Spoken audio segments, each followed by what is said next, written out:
Bueno, solo vamos a ver el ingreso. Entonces, el día de hoy vamos a iniciar nuestro punto número 3, que se refiere a las fuentes del derecho tributario. Eso es lo que vamos a ver el día de hoy, las fuentes del derecho tributario, que es el punto número 3. Cuando nosotros, la primera pregunta que nosotros tenemos que hacernos es, permítanme que no.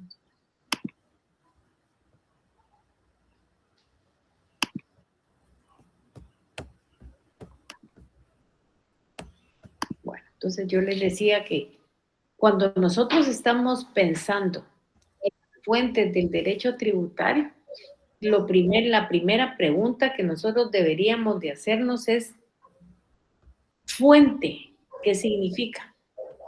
Y cuando nosotros investigamos un poquito en el diccionario de la Real Academia Española, ¿qué es fuente? Vamos a encontrar que significa el origen, el nacimiento, el principio de algo. Y cuando lógicamente ya en concreto nosotros nos estamos refiriendo a las fuentes del derecho tributario, nosotros estamos entendiendo por fuente del derecho tributario a los medios generadores de normas jurídicas, es decir, aquellos procesos que se refieren fundamentalmente a la creación y la imposición de estos. Y realmente es muy importante saber que en los últimos días se ha tenido una, digamos, como les dijera yo, un desconocimiento de la creación y función de ley fundamentalmente. Y les pongo el ejemplo. Este fin de semana vencía prácticamente el impuesto único sobre vencía el impuesto de circulación de vehículos. Las noticias apuntaban a que el Congreso de la República ya había aprobado la prórroga en el pago del impuesto. Pero resulta que por una técnica constitucional, esa prórroga todavía no ha sido publicada porque está en trámite. Entonces, lógicamente, nosotros nos ponemos aquí ante la disyuntiva de ¿pagamos el impuesto o no pagamos el impuesto? La Superintendencia de Administración Tributaria fue clara y en sus publicaciones dijo la prórroga del impuesto no ha sido publicada. En ese sentido, nosotros no le podamos dar fuerza legal y efectivamente, y ahorita todavía no ha aparecido publicada en el diario oficial. ¿Por qué? Porque los tiempos precisamente son los que nos causan problemas. Aquí lo que tendría que haber hecho el Congreso es mandarle la prórroga al presidente de la República. Y la ley dice dentro del plazo de 10 días. ¿Para qué? Para que el presidente la vete o para que la apruebe. Y si la aprueba, tiene que mandarla a publicar en el diario oficial. Entonces son aspectos que nosotros no tenemos que olvidar y que los tenemos que tener claros precisamente para este tipo de situaciones. Entonces, ¿qué es lo que está pasando ahorita? Al no ser publicada prácticamente la prórroga, al no ser publicada la prórroga, las personas que no pagaron el impuesto en tiempo tienen un problema y el problema es que ya cayeron en multa y definitivamente en este momento tienen multa de la Superintendencia de Administración Tributaria. Cuando publiquen la ley ya miraremos si hay exoneraciones o no hay exoneraciones, pero hoy por hoy la ley está vigente y por eso pues, había un plazo para pagar el impuesto de circulación de vehículos. Entonces, lógicamente es algo que nosotros como juristas no debemos de olvidar y para eso ustedes saben que está el artículo 170 de la Constitución Política de la República de Guatemala. ¿Qué dice el artículo 170? Con esto nos despega, no es el 170, sino que es, permítanme, es donde está la, ayuden, aquí está, formación y sanción de ley. Es el 174. Pero el que nos interesa a nosotros es el 177, que dice, aprobado un proyecto de ley, la Junta Directiva del Congreso de la República, en un plazo no mayor de 10 días, lo enviará al Ejecutivo para su sanción, promulgación y publicación. Y eso no ha pasado. O sea, no ha pasado ni siquiera los 10 días. O sea, el Congreso todavía está dentro del plazo para poder enviarlo. Entonces, háganme favor, lean en su casa este artículo 171, porque es un artículo que nosotros no debemos de olvidar y que para el aspecto tributario nos interesa bastante. Entonces, aquí hay algo que tenemos que tener bien claro y es que entendemos por fuentes del derecho tributario a los medios generadores de normas jurídicas, es decir, a la creación e imposición de estos. Por eso es que nosotros tenemos que tener bien claro esa parte de la sanción de la ley. Las fuentes del derecho tributario, ¿qué son? ¿Cómo las debemos de entender nosotros? O sea, ¿qué son? ¿Cómo las debemos de entender nosotros? Pues nosotros la debemos de entender como medios generadores de normas jurídicas tributarias. Las más clásicas fuentes del derecho tributario son la Constitución, la ley, los reglamentos y los tratados internacionales. Aun cuando casi todos los tratadistas coinciden en considerar que las fuentes formales del derecho están constituidas por la ley, la costumbre, los usos, la jurisprudencia y la doctrina. Tratándose del derecho tributario, esta clasificación no es enteramente correcta y mucho menos completa. Por eso yo les dije que la costumbre, en la costumbre dentro del punto de vista tributaria, nosotros no la podemos aplicar. ¿Por qué no la podemos aplicar? Porque nosotros estamos lógicamente de acuerdo al principio de legalidad, que todas las leyes tributarias son leyes, o sea, que todas las leyes tributarias han sido aprobadas por el Congreso de la República y que nulas son los tributos que no tengan una ley que así lo contemple. Entonces, eso es fundamental. Pero ustedes están leyendo el derecho tributario, el código tributario, o al menos eso es lo que yo estoy pensando. Y el artículo 2 es clarísimo en cuanto a las fuentes. Y ese es un artículo que ustedes lo tienen que tener bien clarito. Y gracias a Dios está entre los primeros artículos porque eso les permite darle una leidita. Y dice, son fuentes de orden.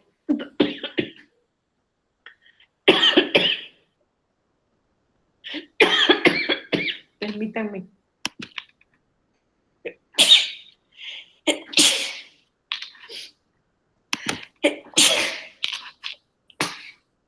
Dice, son fuentes de ordenamiento jurídico tributario y en orden de jerarquía.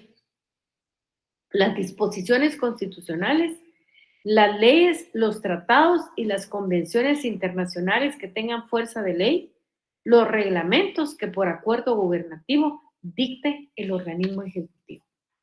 Eso dice el artículo número 2 del Código Tributario. Entonces, al saber nosotros, de conformidad con el Código Tributario, cuáles son las fuentes del derecho tributario, tenemos que saber que la importancia que cada una de esas fuentes pudiera tener, tratándose de establecer las causas que lo generan, aun cuando en la materia que nos ocupa hay fuentes que cobran un significado relevante. ¿Y cuál es esa fuente de significado relevante? Pues esa es la ley constitucional, o sea, nuestra constitución política de la República de Guatemala, frente a otras de importancia mínima como son las leyes. Y para esto vamos a traer un libro y un autor que ha sido un estudioso a lo largo del tiempo de las fuentes del derecho. Y él precisamente es García Maínez. ¿Y qué dice García Maínez? Que son 3 tipos de fuentes del derecho que nosotros tenemos. Son las fuentes formales, reales y las históricas. Y él nos dice cuáles son cada una de estas fuentes. En primer lugar, tenemos las fuentes formales. ¿Cuáles son las fuentes formales? Las fuentes formales son la creación de las normas jurídicas. ¿En qué nos apoyamos? En el artículo que dice sanción, sanción y aprobación de las leyes. Y nosotros las podemos ver aquí en el artículo para que ustedes la leen, por favor. Y es el artículo 100, permítanme, 100, el 170, espérenme. Dice formación y sanción de ley, que es el artículo 174. Iniciativa de ley.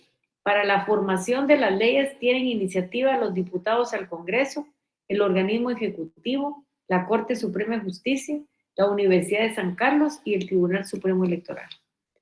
Jerarquía constitucional. Ninguna ley puede contrariar las disposiciones de la Constitución. Las leyes que violen o tergiversen los mandatos constitucionales son nulas ipso iure. Las leyes calificadas como constitucionales requieren para su reforma el voto de las 2/3 partes del total de diputados que integren el Congreso previo a dictamen favorable de la Corte de Constitucionalidad. Presentación y discusión. Presentado para su trámite un proyecto de ley, se observará el procedimiento que prescribe la ley orgánica y el régimen interior del organismo legislativo. Se pondrá a disposición en 3 sesiones celebradas en distintos días y no podrá votarse hasta que se tenga por suficientemente discutido en la 3ª sesión. Se exceptúan aquellos casos que el Congreso declare con urgencia nacional con el voto favorable de las 2/3 partes del número total de diputados que lo integran. Luego está el 177, el 178, el 179, el 178 y el 178, 79, 80 y 81, que yo les pediría que ustedes lean en su casa si son tan amables. Entonces, lógicamente, aquí cuando nosotros hablamos de fuentes formales, estamos hablando de los procesos de creación de las normas jurídicas. ¿Cuáles son las fuentes reales? Las fuentes reales son los factores y elementos que determinan el contenido de esas normas jurídicas. O sea, eso ya es el contenido de esas normas jurídicas y, lógicamente, en tercer lugar, vamos a tener las fuentes históricas, que son los documentos que encierran el texto de una ley o el conjunto de leyes. Lo anterior nos hace inferir y llegar a la conclusión que las fuentes del derecho tributario constituyen ni más ni menos el modo de creación de normas jurídicas. Eso quiere decir que las fuentes del derecho tributario son fuentes formales. Aquí vamos a tomar en cuenta lo que dice Catalina García Vizcaíno. Catalina García Vizcaíno tiene un libro que se llama Derecho Tributario y ella en la página 153 señala que las fuentes del derecho tributario son los medios generadores de normas jurídicas. Las fuentes desde el punto de vista de la doctrina que se enumeran atienden a la importancia jerárquica de las normas y de esta forma tenemos que son fuentes de derecho tributario la Constitución, las leyes, los decretos leyes y los tratados internacionales. Esto es desde el punto de vista doctrinario.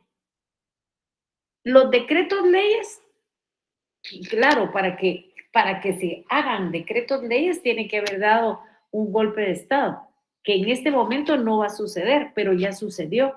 Y el antecedente a la primera ley del IVA es producto de un gobierno de facto, cuando era presidente el general Efraín Ríos Montt. Pero, ¿qué dice nuestro código tributario? Que es la referencia que nosotros tenemos. Nuestro código tributario dice, son fuentes de ordenamiento jurídico tributario y en orden de jerarquía las disposiciones constitucionales. Eso estamos de acuerdo. La doctrina la llama normas y aquí la llaman disposiciones constitucionales. Ni más, palabras menos, encierran lo mismo. Luego las leyes. Las leyes están en el artículo 2. Los decretos leyes no están porque solo son de referencia, porque eso ya pasó y nos sirve para conocer los antecedentes. Primero Dios no pasará. Luego tenemos tratados y convenciones internacionales que tengan fuerza de ley. Aquí tenemos los tratados internacionales. ¿Cuándo tienen fuerza de ley? Cuando son aprobadas por el Congreso de la República. Y luego tenemos los reglamentos. Y nuestro código tributario nos señala mejor de esta manera y dice los reglamentos que por acuerdo gubernativo dicte el presidente de la República. ¿En qué lo tiene que hacer? En Consejo de Ministros. ¿Y eso dónde está? En las normas constitucionales. Ya leímos y lo vamos a volver a leer, el artículo 2 del Código Tributario indica son fuentes del ordenamiento jurídico tributario y en orden de jerarquía, las disposiciones constitucionales, las leyes, los tratados y convenciones internacionales que tengan fuerza de ley y los reglamentos que por acuerdo gubernativo dicte el Ejecutivo. En materia tributaria hay una jerarquía de leyes propias. Y aquí es importante hacer referencia a los tratados internacionales que muchas veces pueden colisionar con la ley. En el caso en que se dé una colisión, se tendrá que evaluar derechos adquiridos y derechos de los tratados. Esto hace referencia en el caso de las exenciones fiscales, pues si el tratado desarrolla una excepción, la ley lo tendría que respetar. Vamos a ver entonces ahora lo que son las normas constitucionales. Las normas constitucionales que nuestro código llama disposiciones constitucionales. Es trascendental las normas constitucionales como un medio generador de normas jurídicas. De modo que si las leyes tributarias no se ajustan a la letra o a su espíritu, cabe solicitar la inconstitucionalidad en el caso concreto. Y ustedes saben que nuestra Constitución Política de la República de Guatemala nos manda a tener una ley que se llama Ley de Amparo, Exhibición Personal e Inconstitucionalidad. Y ahí precisamente es donde están esos aspectos en la violación. Primero, a mis derechos constitucionales. Segundo, a mi derecho de ser privado de la libertad sin que se tenga la documentación correspondiente. Y por última situación, la inconstitucionalidad en el caso en que las leyes presenten problemas de no haber acatado la Constitución Política de la República de Guatemala. Y ahora miramos nosotros que hay un alcalde que dice que la ley del Yussi no está bien. Bueno, eso es demasiado pronto hablarlo. ¿Por qué? Porque no sabemos si el presidente la va a vetar. O sea, no es que la vaya a vetar, pero ese es un derecho que la ley tiene. O la ratifica o la veta. Entonces, hablar de algo que no ha sido publicado, creo que nosotros siempre tenemos que tener cuidado en eso. Nosotros tenemos que ver las cosas, tenemos que leerlas para saber que existen, pero no pensar de que ya está aquí y que esto dice tal cosa. No, creo que tenemos que ir más tranquilos. Y si efectivamente se violentan normas constitucionales, nosotros tenemos un remedio. Y ese remedio está contenido en la ley. ¿Y cómo se llama ese remedio? Ese remedio se llama inconstitucionalidad. Y la inconstitucionalidad puede ser parcial o total. Y eso no nos lo estamos inventando, sino precisamente está en nuestras normas constitucionales. La Constitución, para nosotros que tiene nombre y apellido, y nuestra Constitución se llama Constitución Política de la República de Guatemala, lo que crea o estatúe son principios generales de derecho. ¿Y cuáles son esos principios generales de derecho? Los que se refieren al principio de legalidad, a la libertad, al principio de igualdad y que ninguna ley tributaria debe desconocer. La fuente principal de nuestro ordenamiento jurídico es la Constitución, que en el caso nuestro, con nombre y apellido, se llama Constitución Política de la República de Guatemala, a la cual debe reconocérsele el valor de norma jurídica en sentido propio. La Constitución, como norma suprema, condiciona los modos de la creación de otras fuentes del derecho tributario. La Constitución es el medio productor, dice otro autor, de normas jurídicas más importantes. Porque si las leyes no se adaptan a lo señalado por la Constitución, se daría origen a los planteamientos de inconstitucionalidades, que se llaman tanto parciales como totales. Y si se dan cuenta, están contenidas en una ley en donde hay otras figuras, en donde no se han respetado los derechos que toda persona tiene y que la Constitución le garantiza. Por ejemplo, el amparo. Cuando se me lesiona un derecho que está contenido en la Constitución, yo puedo plantear el amparo. Por eso yo no creo en estos amparos que el mismo Estado plantea. Es que es para cuando se lesiona un principio de un ciudadano, pero no el Estado en contra de un ciudadano. Es que ese es un abuso.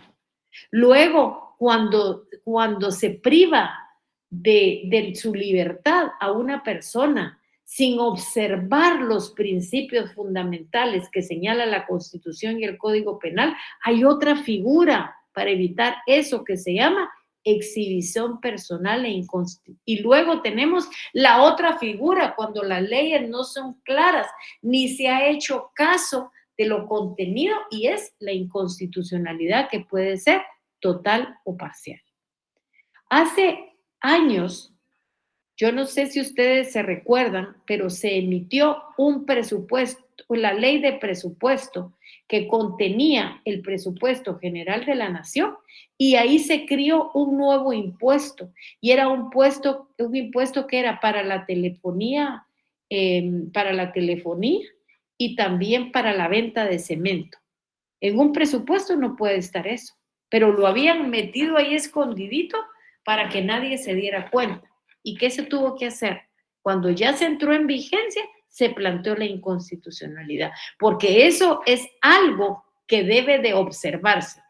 Digamos, en este momento no podemos plantear una inconstitucionalidad del IUCI. ¿Por qué? Porque no ha sido ni publicada, no ha entrado en vigencia todavía. Entonces hay que esperarse a que entre en vigencia para plantear la inconstitucionalidad que puede ser parcial o total. Nosotros estudiar nuestra Carta Magna ya la sabemos, porque a estas alturas del partido, ustedes como estudiantes de 10º semestre ya saben qué es la Constitución, ya saben que es un medio productor de normas jurídicas, ya saben un montón de cosas. Y aquí tenemos que tener nosotros en consideración que en la Carta Magna lo que encontramos son principios fundamentales. Encontramos principios generales de la actividad financiera del Estado. Por ejemplo, el poder tributario del Estado, los principios de equidad, justicia, no confiscación de los impuestos. En nuestro país es indudable la importancia que reviste la Constitución Política de la República de Guatemala como medio creador o generador de normas jurídicas, ya que además de contener principios generales básicos, contiene también disposiciones de derecho tributario. Encontramos en la Constitución los principios generales de la tributación, tales como legalidad, igualdad, equidad y proporcionalidad de los tributos. Y aquí, ojo, ya les dije varias veces que lean el artículo 239 de la Constitución. ¿Se les ha olvidado? ¿No lo han hecho? Por favor, lean. Es importante. Es un principio fundamental en derecho tributario donde dice que el Congreso de la República puede crear impuestos ordinarios y extraordinarios, arbitrios y contribuciones especiales, donde nos habla de cuáles son los requisitos que tienen que tener una ley y nos habla para qué sirve el reglamento. Es más, cuando la Corte de Constitucionalidad ha interpretado ese artículo, habla de las tasas y dice que los consejos municipales no pueden crear las tasas, que las tasas tienen que ser creadas por el Congreso de la República. Y de ahí es que un montón de municipalidades crean tasas, plantean la inconstitucionalidad y han quedado sin efecto. ¿Por qué? Porque no han observado ese principio de legalidad, en donde dice que todos los impuestos ordinarios, extraordinarios, contribuciones especiales y arbitrios deben de ser aprobados por el Congreso de la República y en las sentencias lo ha puesto así la Corte de Constitucionalidad. Ya hablando de nuestra Constitución, no sé si tienen alguna duda, tienen algún comentario, algo que quieran poner.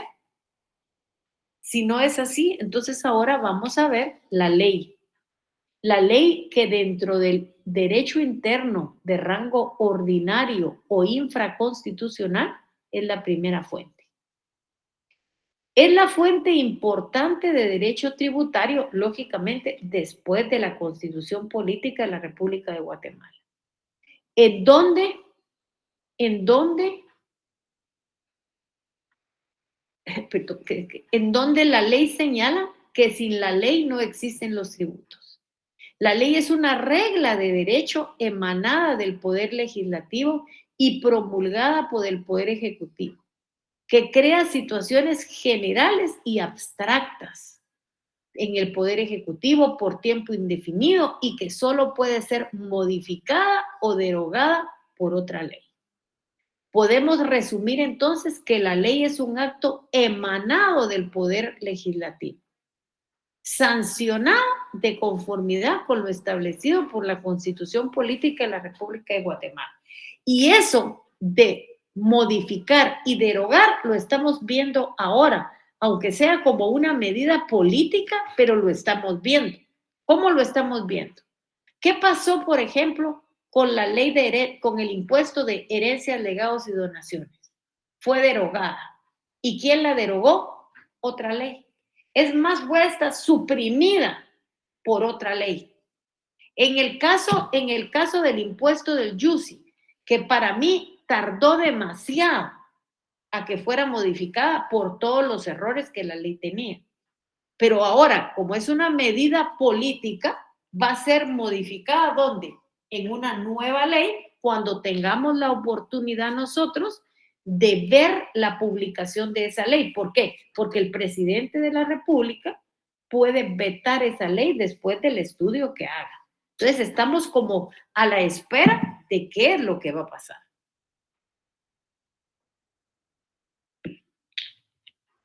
La importancia de la ley como fuente del derecho financiero ha quedado plenamente comprobado, decía este escritor a lo largo de este trabajo, en virtud de la importancia que tiene la ley constitucional.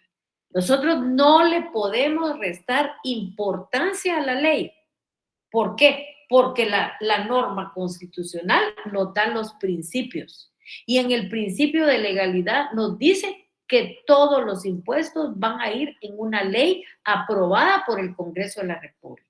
Y es más, ese artículo 236 nos dice como ingredientes, así como se hace un pastel, así como nos dicen una libra de harina, una libra de mantequilla, media libra de pasas, ahora bátalo, póngalo en un traste así, así nos está diciendo ese artículo 239 de la Constitución cuando nos habla de los principios de la tributación.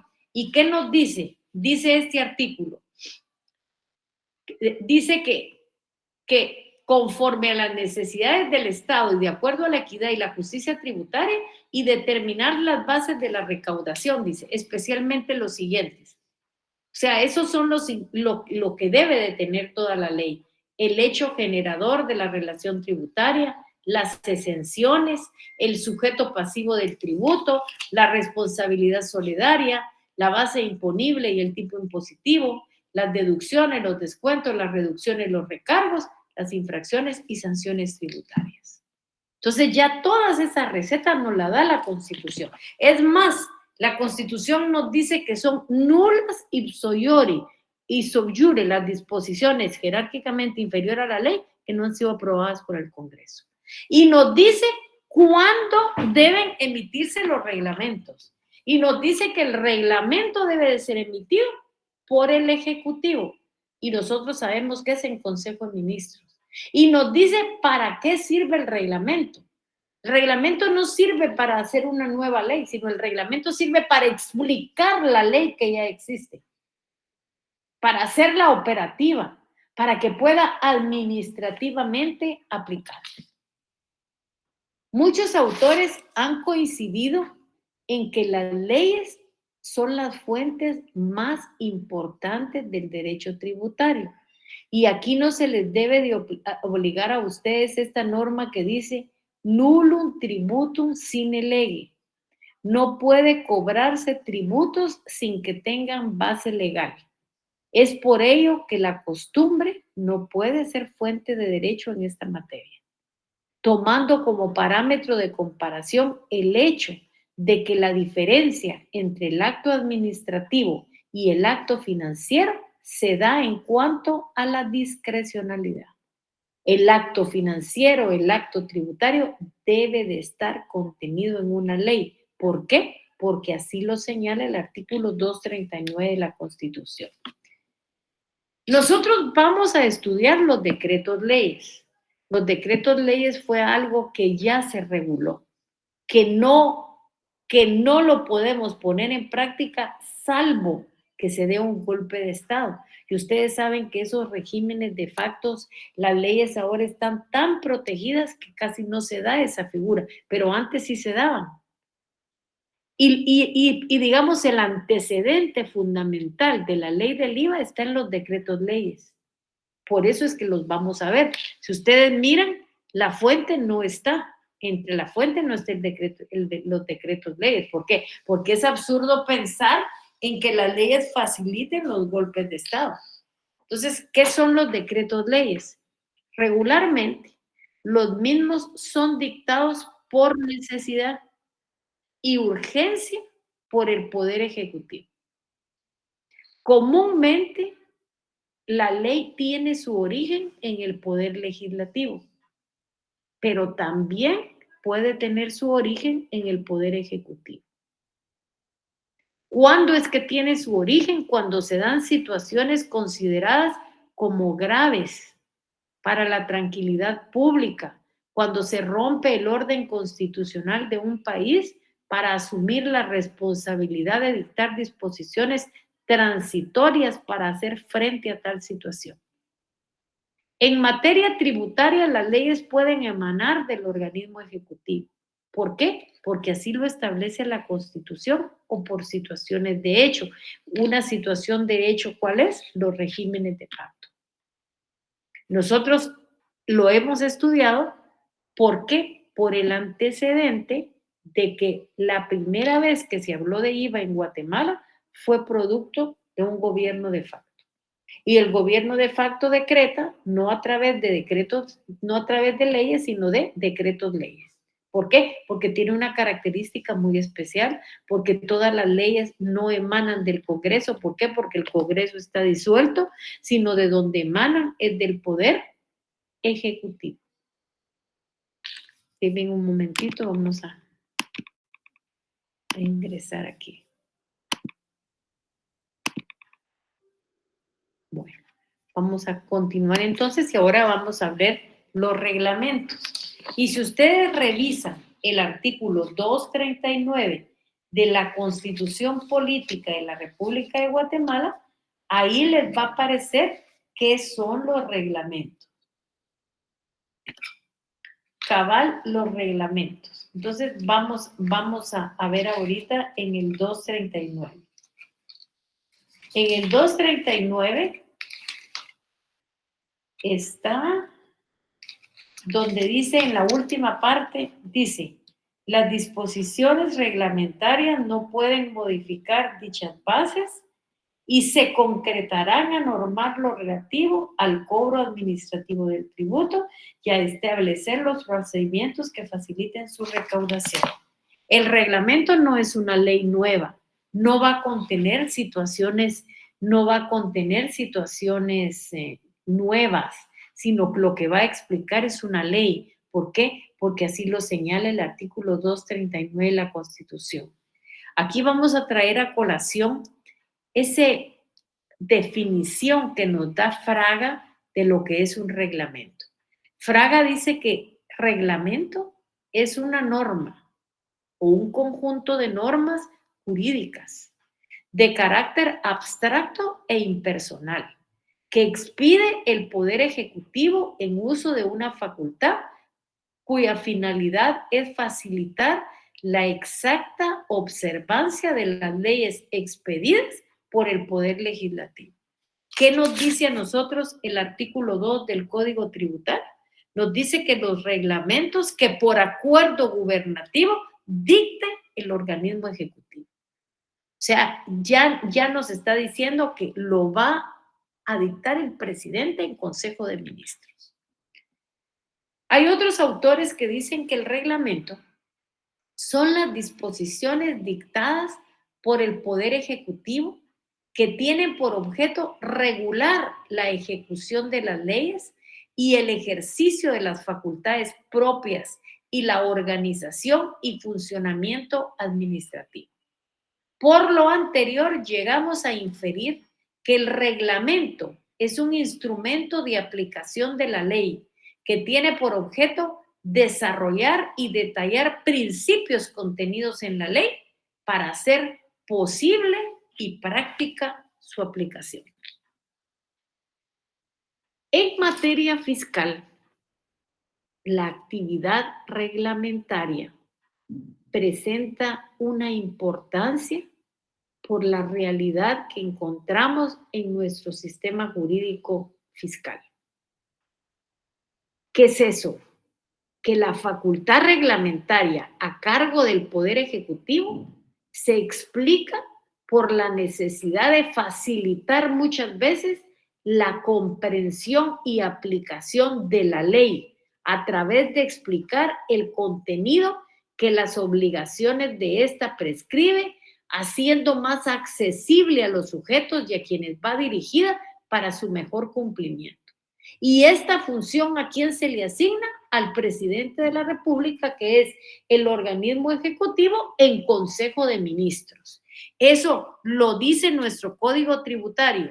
En el inciso 2, en numeral 3, dice los reglamentos que por acuerdo gubernativo dicte el organismo ejecutivo, y aparte de eso, también lo que dice al respecto el artículo 239 de nuestra Constitución.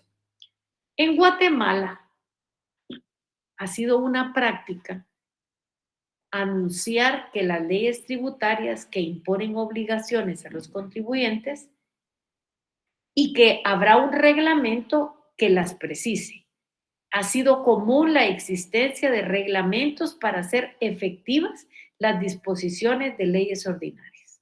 Eso es lo que ha sido, digamos, tradicionalmente se ha hecho. Y aquí es importante también decirle que todas, digamos, por ejemplo, la ley del IVA tiene reglamento.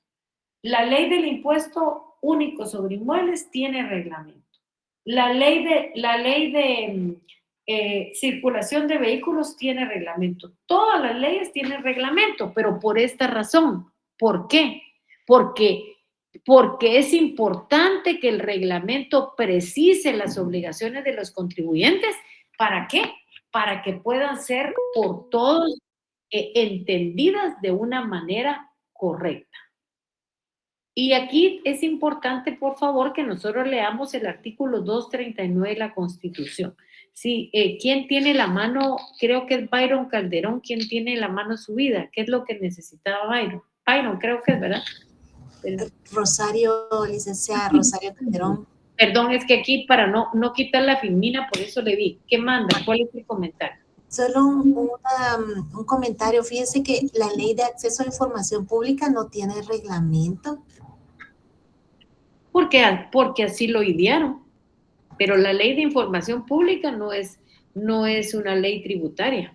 No, yo me refería a que usted mencionaba que cada decreto debe llevar su reglamento, Pero le ¿verdad? dije en materia tributaria, le dije, en Guatemala ha sido una práctica el anunciar en las leyes tributarias que imponen obligaciones a los contribuyentes, que será el reglamento el que las precisa. Por eso les puse el ejemplo que la ley del IVA, tiene su reglamento, que la ley del impuesto único tiene su reglamento, y yo sí creería que esa ley de información pública debería tener un reglamento, porque muchas veces o no se quiere entender o no se entiende de la manera en que la Procuraduría General de la Nación en que la Procuraduría de los Derechos Humanos la entendió, porque ahí quien crió esa oficina fue la Procuraduría de los Derechos Humanos y como quiso. Entonces, yo creo que ahí sí era necesario, mi opinión muy personal, crear un reglamento. Pero es en las tributarias donde sucede eso. Gracias, licenciada. No tenga pena. Entonces, es importante agregar que el párrafo final del artículo 239 de nuestra Constitución se indica claramente que las disposiciones reglamentarias no podrán modificar las contenidas en la ley y se concretarán a normar lo relativo al cobro administrativo del tributo y a establecer los procedimientos que faciliten su recaudación. Y por último, tenemos los tratados internacionales, que están por debajo de la Constitución, en donde se encuentran los contratos internacionales válidamente cobrados una vez publicados. Y aquí nosotros es importante que tengamos claramente que los tratados internacionales los tenemos en el inciso 2 del artículo 2, donde dice las leyes, los tratados y las convenciones internacionales que tengan fuerza de ley. Los tratados internacionales, por la mayoría de tratadistas, son considerados como convenios o acuerdos entre estados. Así es como se mira. Acerca de cuestiones diplomáticas, políticas, económicas, culturales u otras de interés para las partes. Toda vez que con ello los estados signatarios crean normas jurídicas de observancia general en sus respectivos países, constituyendo una fuente formal del derecho. Cada día cobra importancia el establecimiento de las relaciones internacionales. Y nosotros miramos, por ejemplo, cómo Centroamérica tiene sus tratados internacionales en cuanto a las tarifas aduaneras. Europa tiene sus tratados internacionales, pero digamos nosotros en el aspecto aduanero tenemos el Código Uniforme Aduanero para Centroamérica y tiene su reglamento. Y el reglamento es el que ustedes conocen con el nombre de RECAUCA, que es el reglamento de ese convenio centroamericano. Entonces, es importante que ustedes tengan claridad en este tipo de cuestiones. Los tratados pueden llegar a constituirse en leyes ordinarias y en consecuencia en fuentes directas del derecho tributario. ¿Cuándo? Cuando son aprobados los textos por el Congreso de la República. La clasificación fundamental es la que distingue los convenios bilaterales de los convenios multilaterales. ¿Cuáles son los convenios bilaterales?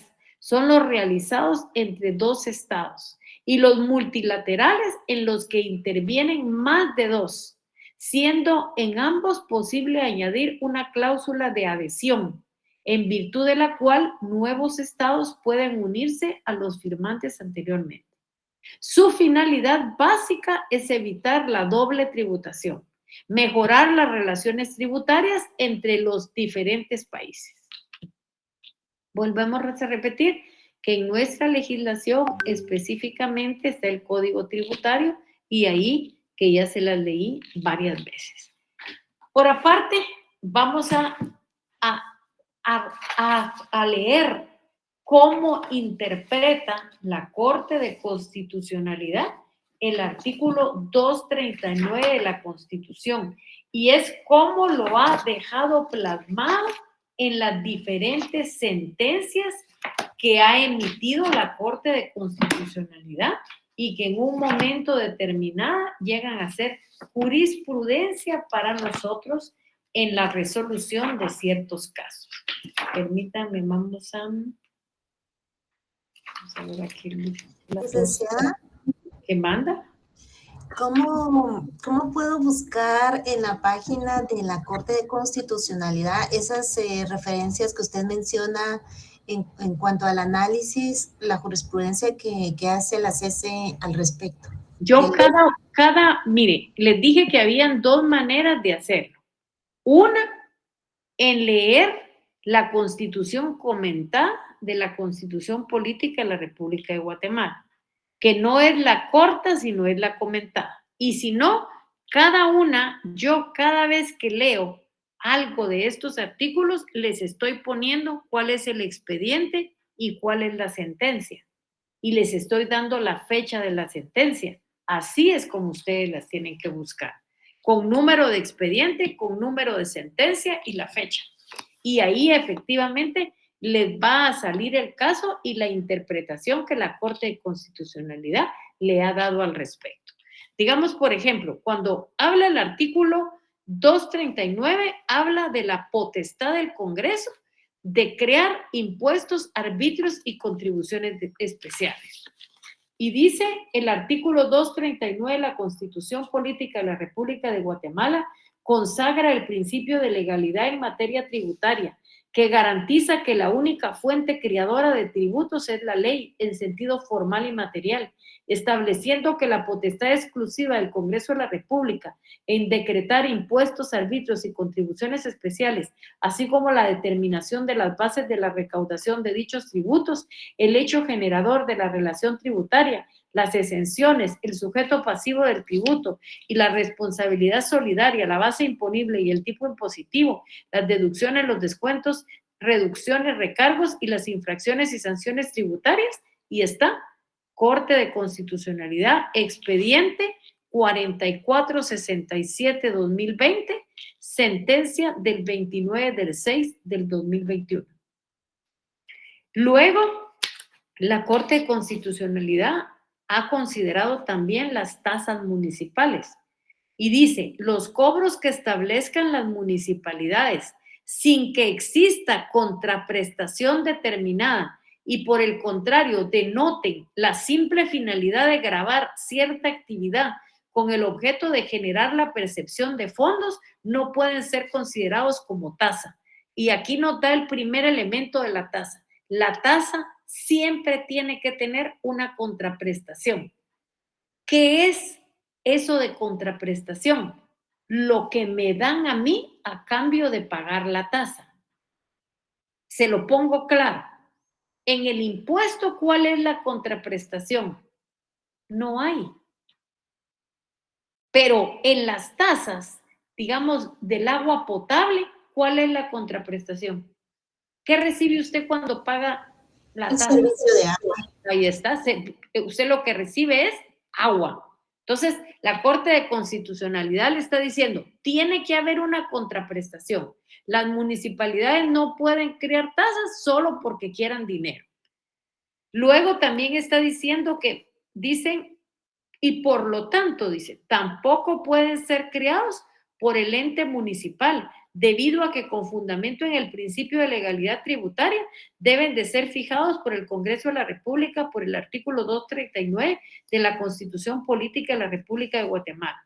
El principio de legalidad en materia tributaria que garantiza que la única fuente creadora de tributos es la ley, y revuelve a repetir esto, que ya se los dije de una vez, ¿dónde está?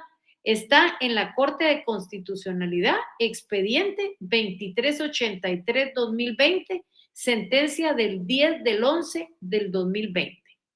Es importante que sepan también que la contraprestación es importante. A pesar de eso, los consejos municipales crean tasas. ¿Por qué? Porque se creen los dueños de su territorio y hacen lo que se les da la gana. Se creen intocables. Pero lógicamente, si solo el consejo municipal creó una tasa, ¿qué le queda a la población? Cuando esté vigente la tasa, plantear la inconstitucionalidad, que puede ser total o parcial. Y ahí la Corte de Constitucionalidad, en base a este análisis, tiene que declarar la inconstitucionalidad.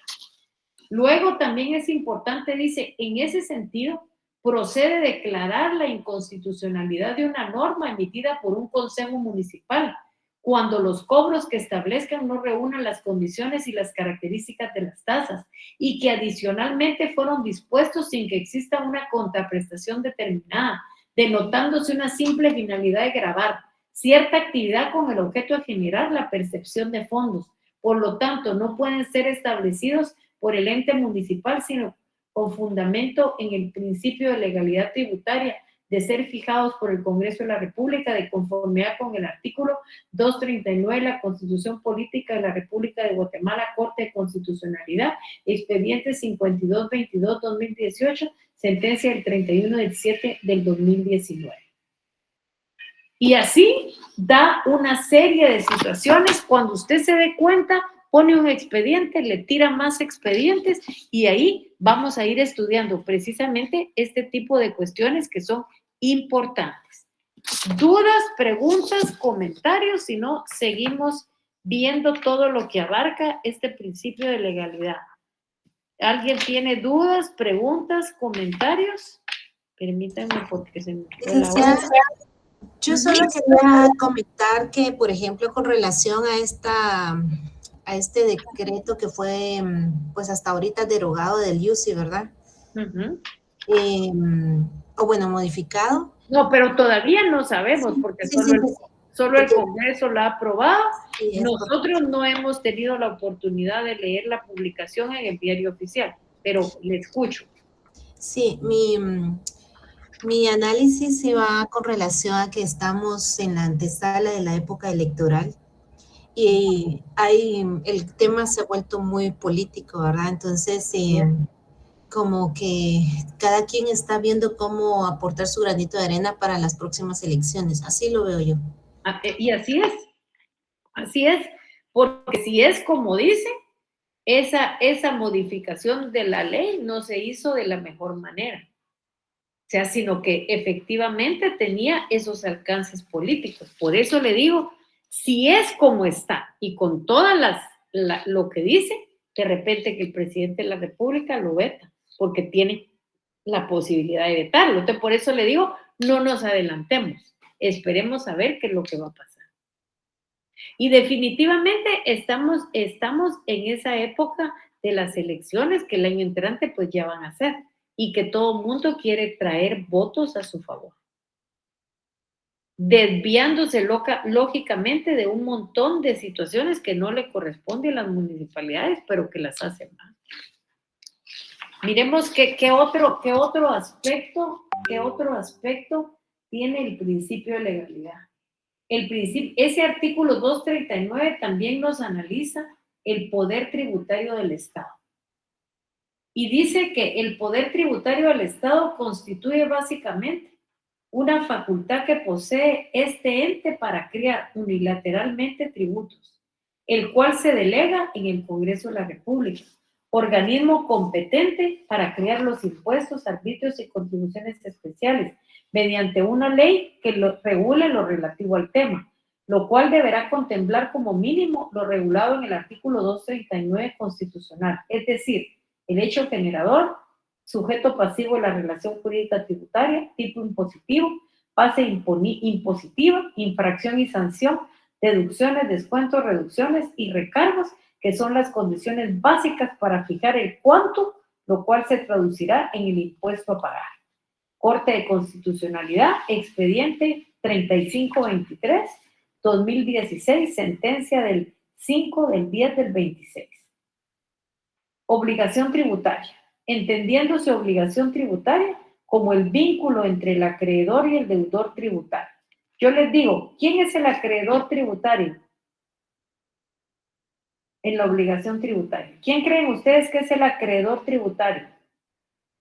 Es el Estado. ¿Y el deudor tributario quién es? El contribuyente. Establecido por la ley que tiene por objeto el cumplimiento de una prestación, siendo esta exigible coactivamente. Y aquí cuando nos dice exigible coactivamente, nos está hablando del procedimiento económico coactivo. Luego, ese principio menciona lo que es equidad y justicia tributaria y dice, una adecuada equidad y justicia tributaria precisa que el contribuyente debe tener una real posibilidad de poder deducir de sus ingresos brutos todos aquellos gastos, costos en los que haya incurrido para la preservación de la fuente de ingreso y así determinar fehacientemente por su nivel de ingresos, lo cual no ocurre cuando el gravamen es impuesto sobre ingresos brutos de los cuales no existe la posibilidad de deducción. ¿Por qué? ¿Por qué razón? Porque ingresos brutos es cuando no le han hecho ninguna deducción. Luego nos habla, ese mismo artículo tiene que ver con los impuestos, tiene que ver con las exenciones, tiene que ver qué es hecho generador, qué es sujeto pasivo del sujeto. Y así, efectivamente, estos son los, digamos, el contenido de ese artículo 239. Por eso es que nosotros no debemos de olvidar ese artículo, ni tampoco debemos de olvidar de que las normas generales nos las da una ley en derecho tributario, y la ley que nos la da, ¿cuál es? El Código Tributario, que es una ley general que va a ser aplicada en todos los tributos. Entonces les hago preguntas, dudas, preguntas, comentarios. Dudas, preguntas, comentarios. Todavía, digamos, prácticamente todavía no tenemos fecha para el primer examen parcial. No nos han dado fecha. Yo estoy corriendo para que podamos terminar el jueves, primero Dios, el punto número 4 que se llama interpretación e integración en derecho tributario. Y partiendo de eso, nosotros ya tenemos nuestro contenido para el primer examen parcial. Ya luego ya miraremos la parte de las leyes que son las que nos interesan. Entonces yo les pido y les hago la pregunta, ¿cómo vamos con la lectura del Código Tributario? Sí, Willy, usted me levantó la mano, ¿qué manda? Sí, buenas noches, doctora, buenas noches, compañeros todos. Yo creo que en esta sección está Sonia, ¿verdad? Buenas noches, Lixi, por acá estoy. Soy Sí, mi muchas gracias. Mariela. Ajá. Doctora, solo para pedirle su venia, cuando usted me indique, poderle mandar a Sonia los puntos y ver si se le apoya a los demás compañeros, haciendo la salvedad, compañeros, que no hay ninguna obligación de mandar el material, pero la doctora pues comparte parte de su... Fíjese que yo no se los quiero mandar con tanta anticipación y les voy a explicar por qué. Con todo respeto les voy a decir que el hecho de que los exámenes sean vía Zoom cambia un poco el sentido de mandar el contenido de clases tan temprano. ¿Por qué? Porque si yo les mando los resúmenes que tengo, seamos reales. Esos son los propios chivos que ustedes van a sacar en el examen. Así de sencillo. O sea, no hay otra manera de llamarlo. O sea, el día que ustedes se examinen van a tener toditos los documentos en la mano. Y entonces yo creo que lejos de estarles haciendo un beneficio, les estoy causando un prejuicio. Entonces, dejemos todavía voy a hacer algunas consideraciones y ya luego se los vamos a mandar. Pero esa es la pura verdad. O sea, ustedes tienen, fíjese pues, aquí hay 2 personas que yo miro que están pasando, grabando todo lo que yo estoy diciendo en las clases porque aquí me aparece. O sea, ya tienen esos 2 resúmenes más. Yo les menciono la ley a cada rato y ya están marcando la ley. Y ahora todavía hay otros que toman fotos porque a mí me sale aquí que están tomando fotos de las... todavía tienen la foto y todavía les vamos a dar el material. Entonces, creo que tenemos que bajarla, Willy. Cuando yo considere conveniente, las vamos a mandar, pero yo sé que usted tiene un genuino interés, pero es que con las clases Zoom esto varía un poquito, ¿eh? Pero vamos a más adelante, yo con mucho gusto se las voy a dar y las vamos a mandar. Como usted indique, doctora. Va, gracias. ¿Alguna otra duda, alguna pregunta, algún comentario? Por hoy terminamos el punto, entonces yo les pediría que por favor todos tomen pongan su cámara, que vamos a tomar la fotografía de cierre, si son tan amables.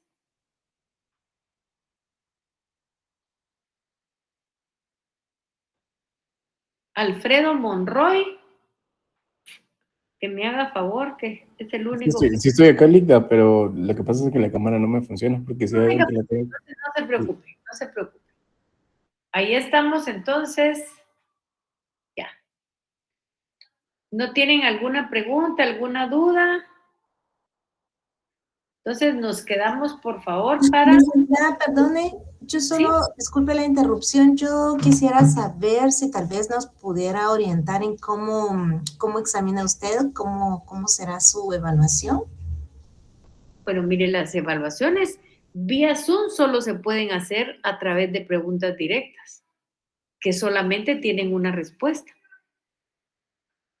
O sea, realmente aquí la manera de hacer los exámenes, pues es preguntas directas, porque este modo no permite otra situación. Así la vamos a evaluar. Es digamos, el primer examen parcial vale 30 puntos y van a tener 30 preguntas, 1 minuto para contestar cada pregunta, media hora para contestarlo y ahí estuvo. Muy amable, muchas gracias. Ahí sí que, digamos, la manera Zoom nos ata las manos, pero como que ya están considerando que los exámenes, no sé si a través, porque fue una conferencia que yo estuve el día sábado, dijeron que están viendo la posibilidad de que los exámenes sean en la facultad. No sé si para el primer examen parcial ir a hacer, pero sí están pensando en que no sean vía Zoom por todas las consideraciones que todos sabemos. Las consideraciones que ustedes saben y las consideraciones que yo sé. ¿Por qué? Porque la mayoría de notas son 30. En algunos será cierto y en otros será mentira. Aquí sí ya entra realmente la conciencia de cada quien. Ahí sí que cada quien sabe lo que estudió, sabe cómo contestó, sabe qué es lo que sabe. Ahí sí que ya es cuestión de cada quien. Hasta ahí ya no se puede meter uno más, ¿verdad? O sea, yo puedo llamarlos a la reflexión, pero ahí sí que son ustedes los que tendrán que saber cómo es el asunto. ¿Alguna otra duda? ¿Alguna otra pregunta? Nos quedamos aquí entonces. Pasen feliz noche y nos vemos el jueves, siempre con cuidado. Gusto de verlo. Buenas noches, licenciada. Gracias. Buenas noches, doctora. Buenas noches, licenciada. Muchas licenciada. Feliz noche, licenciada.